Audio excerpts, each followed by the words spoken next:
어김없이 봄이 오고 꽃이 피었습니다. 성도 여러분, 한 주도 평안하셨습니까? 탄천길을 통해 교회로 오다 보면 노랗게 피어난 개나리가 반갑게 봄을 맞이합니다. 시편 중에 자연을 노래하는 시는 별로 없습니다.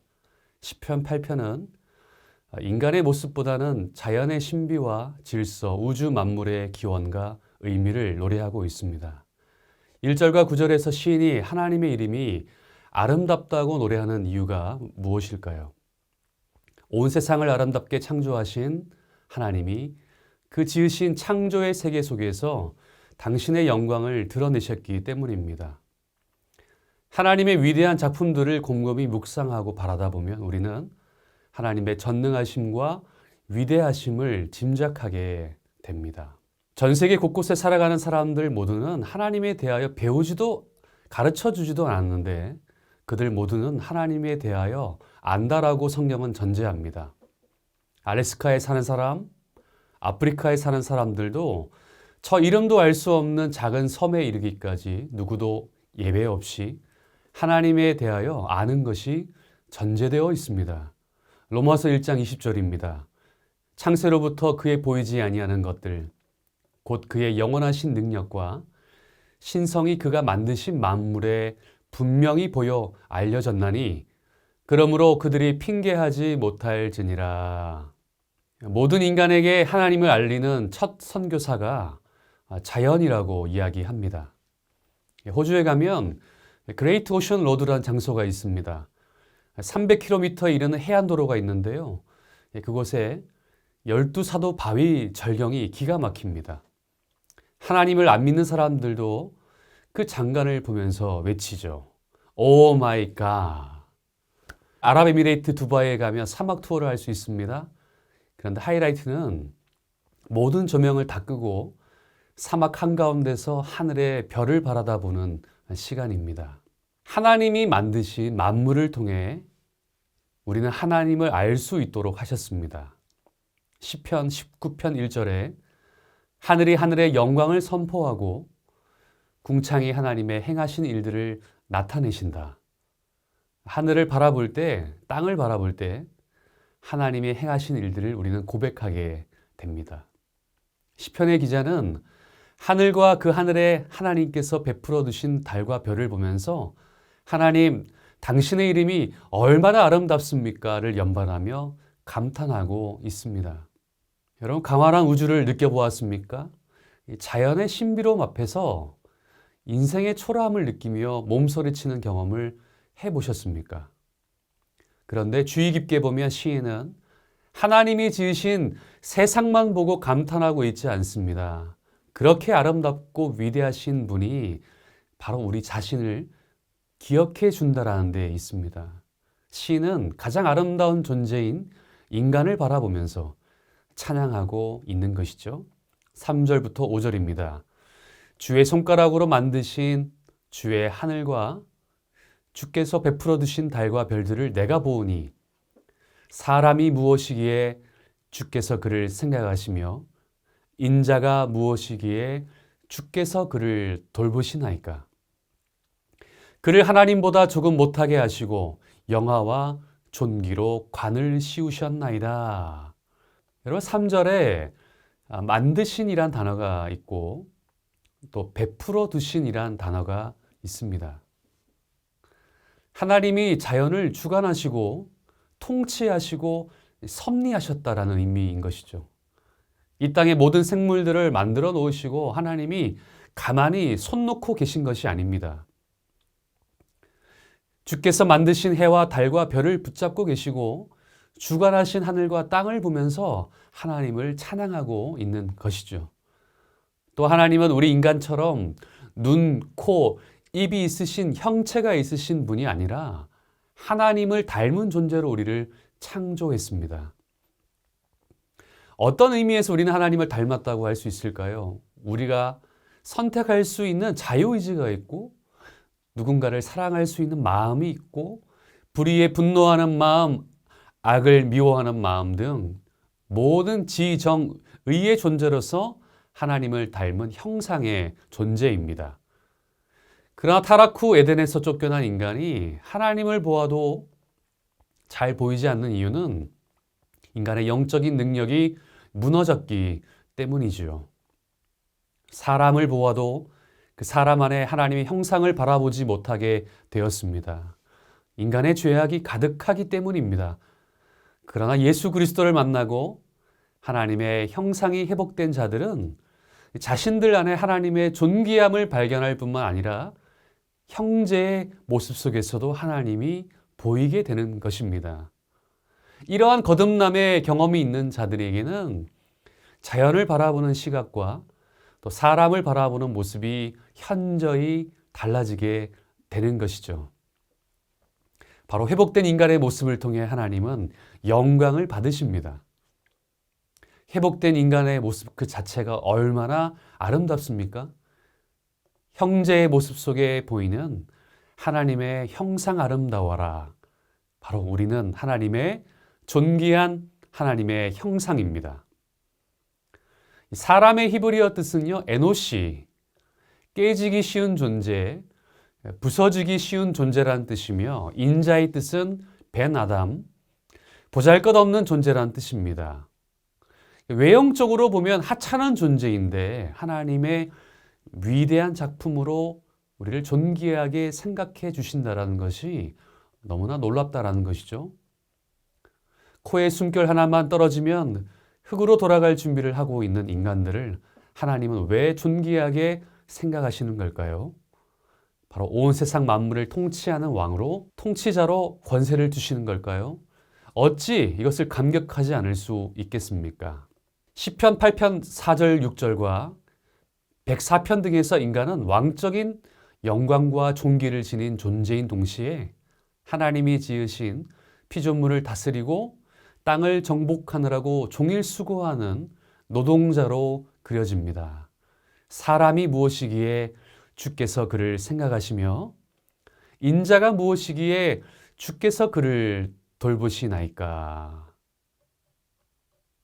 바로 이 본문은 창세기 1장 26절, 27절에 대한 시적 해설로 읽히기도 합니다.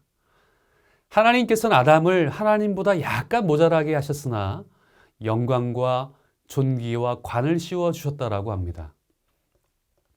영광과 존귀 면에서 하나님보다 열등했지만 하나님은 아담을 존귀와 영광의 위엄, 왕적 위엄으로 옷 입혀주셨다는 것이죠. 그래서 시편 80편 17절은 주의 오른쪽에 있는 자를 인자와 동일시합니다. 그리고 이 시편에서 인자는 왕이나 제사장 같은 신정 통치자의 대리자를 가리키지요. 아담은 그저 한 인간으로 창조된 것이 아니라 인류의 대표자인 왕적 존재로 창조된 것임을 알 수 있습니다. 이러한 이유 때문에 하나님의 형상으로 창조된 왕적인 대리자 아담은 자연세계를 다스리는 권한을 위임받은 것입니다. 해와 달과 천체가 일시와 징조를 주관하는 것과 다른 방식으로 동식물계와 에덴을 포함한 자연세계를 정복하고 통치하도록 위임되었습니다. 창조주 하나님을 마땅히 찬양해야 하는 것은 세상을 통치하는 만물의 왕으로 창조하셨기 때문입니다. 5절에서 하나님보다 조금 못하게 하시고 천사보다가 아니라 하나님보다 조금 못하게 하셨다라고 그렇게 이야기합니다. 아무리 생각해 봐도요, 우리가 조금 부족한 게 아니거든요. 하나님과 우리 사이에는 엄청난 간격이 있거든요. 그런데 하나님께서 우주 만물을 맡기셨다라는 것이죠. 만물을 통치하실 때 우리를 통해서 하나님은 이 땅을 통치하십니다. 우리는 사실 만왕의 왕이 아닙니다. 분명 섬겨야 할 왕이 계시죠. 그런데 하나님보다 조금 못하게 하셨다라는 것입니다. 인간이 모든 것을 할 수 있는 것처럼 영광과 존귀와 능력을 주셨다라는 것이죠. 이것이 인간의 정체성이며 나는 누구인가에 대한 핵심 구절입니다. 나는 영화와 존귀와 관으로 씌워주신 존재입니다. 우리는 이 사실을 분명히 믿어야 합니다. 오늘 시편 8편의 첫 구절과 마지막 구절을 보기 원합니다. 1절과 9절을 보십시오. 여호와 우리 주여 주의 이름이 어찌 그리 아름다운지요. 표준 세번역은 우리에게 이렇게 고백합니다. 주 우리 하나님, 주님의 이름이 온 땅에서 어찌 그리 위엄이 넘치는지요. 여러분, 이 고백이 우리 인생의 시작과 마지막 고백이 되기를 원합니다. 아름다운지요라는 이 뜻은요, 장엄한 위엄이 있는 의미의 단어입니다. 우리가 농촌이나 시골에 살면 자연의 영향을 훨씬 더 많이 받으면서 살아갑니다. 요즘 같은 환경에서 자연을 그대로 느낄 수 있는 이 공간에서 자랄 수 있다는 것은 축복이죠. 공해가 없는 자연지대에서 땅을 밟으며 공기를 마시며 대자연을 바라보며 살아간다는 것은 바로 모든 사람의 로망이기도 합니다. 반면에 대자연 속에 있다라고 할지라도 우리가 거듭난 영혼이 되지 않으면 별을 숭배하고 자연을 신격화시키는 우상으로 빠질 수 있습니다. 도시 안에서 인간이 만들어 놓은 화려함 속에서 살다 보면 하늘을 하루 종일 한 번도 쳐다보지 않은 모습을 보기도 합니다.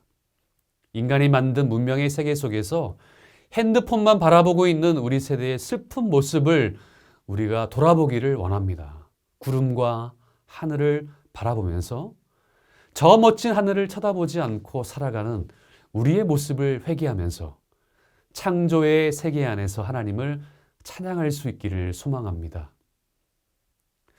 구약에서 성경 기자들도 자연의 하나님을 깊이 묵상하고 의지했다는 것을 잘 알 수 있습니다. 하나님은 아브라함과 언약을 맺으실 때 하늘의 수많은 별들을 바라보게 하셨고 바닷가의 모래처럼 많은 후손을 축복하시겠다라고 약속하셨습니다. 언약을 통해 맺은 하나님은 자연 만물을 통해 인간과 언약을 체결하셨습니다. 그리고 그 언약에 반응하여 인간은 하늘과 땅의 하나님을 의지하고 노래하고 신뢰했다라는 것을 알 수 있습니다. 시편 121편 1절 2절입니다. 내가 산을 향하여 눈을 들리라. 나의 도움이 어디서 올까? 나의 도움은 천지를 지으신 여호와에게서로다. 예수님께서도 자연 속에 나타난 하나님을 나타내셨는데 공중에 나는 이 새를 보라. 심지도 않고 거두지도 않고 창고에 모아들이지도 아니하되 너희 하늘 아버지께서 기르시나니 너희는 이것들보다 귀하지 아니하냐. 그렇게 말씀하시면서 이 땅에서 무엇을 먹을까 마실까 염려하는 자들에게 두려움을 제하여 주셨습니다. 조나단 에드워즈는요, 아주 유명한 말을 우리에게 전하고 있습니다. 모든 피조물은 우리로 하여금 하나님을 보게 하는 빛이 되거나 하나님의 음성을 듣게 하는 소리가 되거나 하나님의 향내를 맡게 하는 향기가 되거나 하나님을 맛보게 하는 풍미가 된다. 인류 역사는 인간의 편의를 위해 하나님이 세우신 질서를 변경하고 자신의 욕망을 위해 끊임없이 바벨탑을 쌓았습니다. 땅이 아닌 곳을 땅으로 만들고 흘러가야 하는 물을 막아두고 별빛을 대신하는 화려한 네온사인으로 밤의 도시를 화려하게 수놓았습니다. 마치 소돔과 고모라처럼 말이죠. 그 결과 하나님의 지문은 찾아보는 것이 점점 어려워졌고 하늘은 점점 잿빛이 되어갑니다. 우리 아이들에게 하나님이 만드신 아름다운 하늘을 바라보라고 하기가 민망해졌습니다. 인간은 창조주의 흔적을 지워버리고 스스로 신이 되고 싶은 걸까요? 오늘 시인은 우리에게 이렇게 선포합니다. 여호와 우리 주여, 주의 이름이 온 땅에 어찌 그리 아름다운지요. 주의 영광을 하늘 위에 덮었나이다. 이렇게 경외감으로 사로잡혀서 노래할 수 있는 시대가 다시 올 수 있기를 기도합니다. 이번 한 주도 하나님의 위대하심을 마음껏 노래할 수 있는 여러분들의 삶이 다 될 수 있기를 간절히 축원합니다. 이제 다 같이 기도하는 시간을 갖도록 하겠습니다.